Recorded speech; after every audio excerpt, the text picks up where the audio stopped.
Ég heiti Hildur Ösp Þorsteinsdóttir og ég var í ofbeldissambandi í tæplega 18 ár. Sambandið einkenndist af miklu andlegu og líkamlegu ofbeldi þar sem hann var alltaf að vera við stjórnina og hlutinu voru gerðir eftir hans geðþótta. Það var mikil drykkja sem ágerðist með árunum og var komið í daglega drykkju síðustu árin. Þar sem hann niðurlæði mig andlega á hverjum einasta degi og barði mig oft. Hann var ekki ofbeldisfullur til að byrja með og bara mjög góður, örlátur, skemmtilegur, gat verið mjög skemmtilegur. Svo smá saman fór að bregða svona skapofsaköstum þar sem hann kannski rauk upp á sig að nokkra hugmyndum af hverju. Líf mitt snerist algjörlega hann, að halda honum góðum, að þóknast honum, að passa upp á hann, passa að gera hlutina rétt þannig að honum liði vel. Og það eru nokkur atriði sem sitja mjög mikið í mér.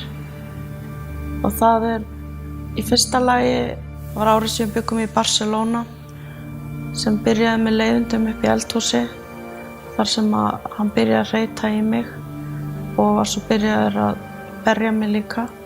Og ég ákvað að hlaupa undan honum niður á næstu hæð og með hann í eftirdragi og öll börnin og hann lét höggin dynja á mér. Hann barði mig til dæmis svo fast í eyrað að það blæddi út eyrað á mér og ég næði að hlaupa inn í fataherbergið þar sem ég dett á gólfið og leggst sný mér yfir á bakið og hann sparkar svo fast og ber mig svo mikið á magasvæðið að ég man að ég lá og hugsaði hann hlýtur að vera búinn að googla það hvernig á að berja þannig að maður hljóti innvortis meiðsli. Á meðan að ég var að hugsa þetta voru börnin hrópandi, hættu að berja mömmu, láttu mömmu í friði. Annað atvik sem situr í mér, þá vorum við í vinnuferð í London. Við vorum komin upp á hótelherbyggi og hann vildi fá kynlíf sem ég neitaði honum og það fauk svo í hann að hann fór klofið yfir mig og tók mig hálstaki og ég fann hvernig andardrátturinn var að fjara út. Þá fór ég að hugsa til barnanna minna og það var eitthvað sem gerðist innra með mér að ég náði að grípa hnén, náði að taka hnén upp á brjóstkassann og spyrna mig í burtu með hnjánum.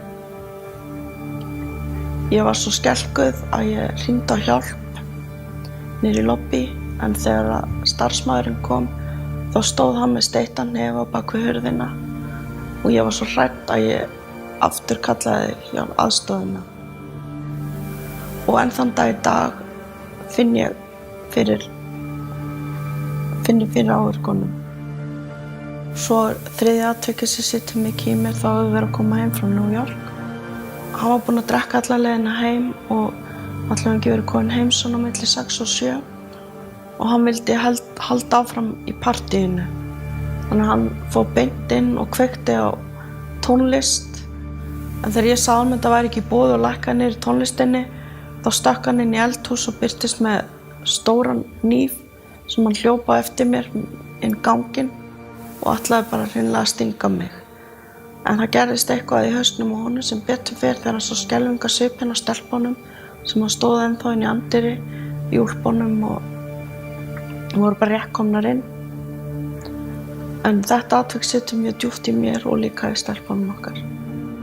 Rauðljósin hefðu átt að kveikna hjá mér snemma í sambandi við drykkju. Það endaði yfirleitt með leiðindum, hann var hreytandi í mig, ónotum og eftir þau kvöld leið mér yfirleitt bara mjög illa. Þegar elsta stelpa mín var 7 ára gömul, þá hafði staðið yfir ofbeldi og þá tók hún mig af sig og grátbaði mig að fara frá pabba sínum. Og hún sagði orðrétt, lífið verður svo miklu betra, mamma, ef það verður bara við. En ég þorði ekki að fara. Það var alveg rosalega erfitt að heyra hann að segja þetta. Á sama tíma mig langaði sjálf svo mikið að fara. En ég var svo hrædd við hann og allar hótanirnar að ég lét ekki verða af því fyrr en 8 árum seinna. 8 árum sem fór stöðugt versnandi í andlegu og líkamlegu ofbeldi.